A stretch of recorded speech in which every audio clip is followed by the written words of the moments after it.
اب آ جائے سیلز کی 10 بڑی غلطیاں جو ہم کرتے ہیں. اگر ان غلطیوں کو نہ کریں تو کامیابی زیادہ رفتار سے حاصل کر سکتے ہیں. 10 بڑی غلطیاں کیا ہیں؟ پہلی، ایک نہ کو، ایک انکار کو مستقل انکار سمجھ لینا. ایک شخص نے آپ کو نہ کی، آپ نے کہا کہ یہ بندہ ہی نہیں ٹھیک، یہ بندہ نیگیٹو ہے، جس طرح کے عام طور پہ باتیں سمجھتے ہیں. ایسا نہیں ہے. ہو سکتا ہے اس کے حالات ٹھیک نہیں ہیں، پیسے نہیں ہیں، ٹائم نہیں ہے، سمجھ نہیں آ رہی، ویژن کلیئر نہیں، کئی باتیں ہو سکتی ہیں نا. جس طرح میں نے آپ کو 20 آئیڈیاز میتھڈ میں کہا تھا کہ آج جو آپ نے ٹیکنیک استعمال کی اسے 4 ہفتے بعد 6 ہفتے بعد دوبارہ کریں گے کیونکہ آپ امپروو ہو چکے ہوں گے. بالکل ایسے ہی وہ کلائنٹ بھی جس نے آج نہ کی ہے، ہو سکتا ہے مہینے کے بعد 15 دن کے بعد اس کا سٹیٹس، مینٹل سٹیٹس جو ہے وہ چینج ہو گیا ہو. پاسبل ہے کہ نہیں؟ تو اگر آپ ایک نہ کو سننے کے بعد اس بندے کو دوبارہ کبھی رابطہ نہیں کرتے تو یہ بہت بڑی غلطی ہے، کیونکہ انسان میں مسلسل تبدیلیاں آتی ہیں، انہیں مسلسل ٹچ کرنا ہے. دوسری غلطی کرتے ہیں پروڈکٹ نالج میں اضافہ نہیں کرنا. ہم سمجھتے ہیں کہ اسے یہ بتا دیں گے کہ پروڈکٹ ہے، وہ کہے گا کیسی ہے، ہم کہیں گے بہت اچھی ہے، تو پروڈکٹ سیل ہو جائے گی. جب تک پروڈکٹ اس کے مسائل کا حل نہیں کرے گی پروڈکٹ سیل نہیں ہوگی. تو پروڈکٹ نالج میں مسلسل اضافہ کرنا بہت ضروری ہے. تیسرا ہے مارکیٹ نالج کا نہ ہونا، کہ میں جس مارکیٹ میں جا رہا ہوں وہاں پر اس پروڈکٹ کی ڈیمانڈ ہے یا نہیں. جیسے اگر آپ لوگ میرے کراٹے کی کلاس میں آئیں جہاں میں جوان لڑکوں کو ٹریننگ کرواتا ہوں کراٹے کی، وہاں فزیکل تھراپی کی بات کریں تو وہ مارکیٹ ہے آپ کے لیے؟ نہیں. مارکیٹ نالج ہونا بہت ضروری ہے. اگلا سٹیپ، پراسپیکٹ کو سمجھنے میں غلطی کرنا. بعض اوقات ہم اس کی ضروریات کو آئیڈینٹیفائی نہیں کر رہے، اس کی نیڈز کو آئیڈینٹیفائی نہیں کر رہے، اس کی ہاٹ بٹنز کو آئیڈینٹیفائی نہیں کر رہے، اس وجہ سے ہمیں نہ ہو رہی ہوتی ہے. تو پراسپیکٹس کو سمجھنا، اس کی ضروریات کو سمجھنا بھی اتنا ہی ضروری ہے جتنا پروڈکٹ نالج ہونا ضروری ہے. پھر ہے خریداروں سے بہتر تعلقات نہ ہونا. بعض اوقات ہم ایک ٹائم سیلز کر کے بھاگ جاتے ہیں. ہم نے سیلز کی، ہمارا خود بلیف نہیں ہوتا، اس کے بعد کال آئی ہم کال اٹینڈ نہیں کرتے، فالو اپ نہیں دیتے، جا کے نہیں ملتے. ایسی غلطیاں ہوتی ہیں نا. جب کلائنٹ کے ساتھ ایسا تعلق رکھیں گے آپ تو پھر کلائنٹ آپ کے ساتھ اچھا تعلق رکھ سکتا ہے؟ کبھی بھی نہیں. پھر ایک بہت بڑی غلطی، مؤثر سوالات نہیں پوچھ پاتے. آپ دیکھیں میرا ٹوٹل سیشن، میں نے سوالات پوچھے ہیں نا آپ سے، ان سوالات کے نتیجے میں نے آپ کو نالج دیا ہے، یہی ہوا ہے. تو اگر ہمارے پاس سوالات پوچھنے کا ہنر ہو تو ہم کلائنٹ کے منہ سے اس کی ضروریات کو گلوا سکتے ہیں. آپ کو یہ سیکھنا ہوگا. اگر آج تک نہیں سیکھا تو ویٹ مت کریں. میں ریکمینڈ کرتا ہوں 2 پروگرام ہیں. ایک پروگرام اس کا نام ہے art of پراسپیکٹنگ and objection handling.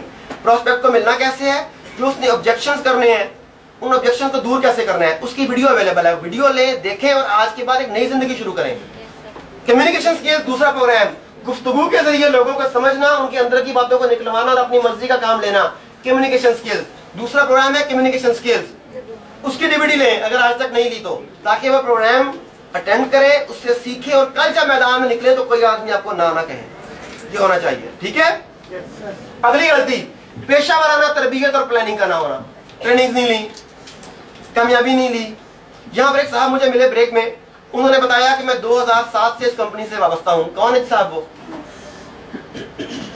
Break میں مجھے ملے، انہوں نے کہا میں 2007 سے وابستہ ہوں، کامیابی نہیں ہو سکی، لیکن 6 ماہ سے میں نے آپ کی ٹریننگ کو اٹینڈ کرنا شروع کیا اور ہر ماہ میں آپ کی ٹریننگ اٹینڈ کرتا ہوں اور 6 ماہ میں میری پروگرس اتنی ہے جتنی گزشتہ 5 سالوں میں نہیں تھی.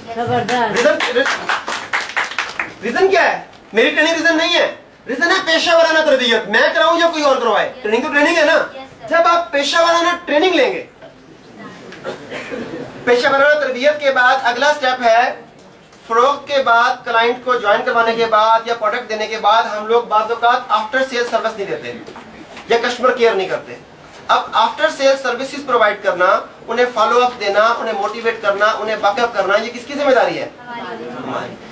جو لوگ یہ کام نہیں کرتے وہ بہت بڑی غلطی کرتے ہیں. اس کلائنٹ کو جو اپنے ساتھ ملا چکے ہیں وہ ڈیڈ ہو جاتا ہے. آپ لوگوں کے دیکھ لیں کہ ٹیموں میں ڈیڈ لوگوں کی تعداد زیادہ نہیں ہے. ڈیڈ لوگ اس لیے ہیں کہ ہم اس کے بعد جوائن کروانے کے بعد، پروڈکٹ دینے کے بعد، سسٹم دینے کے بعد ہم آفٹر سیل سروسز پرووائڈ نہیں کر رہے.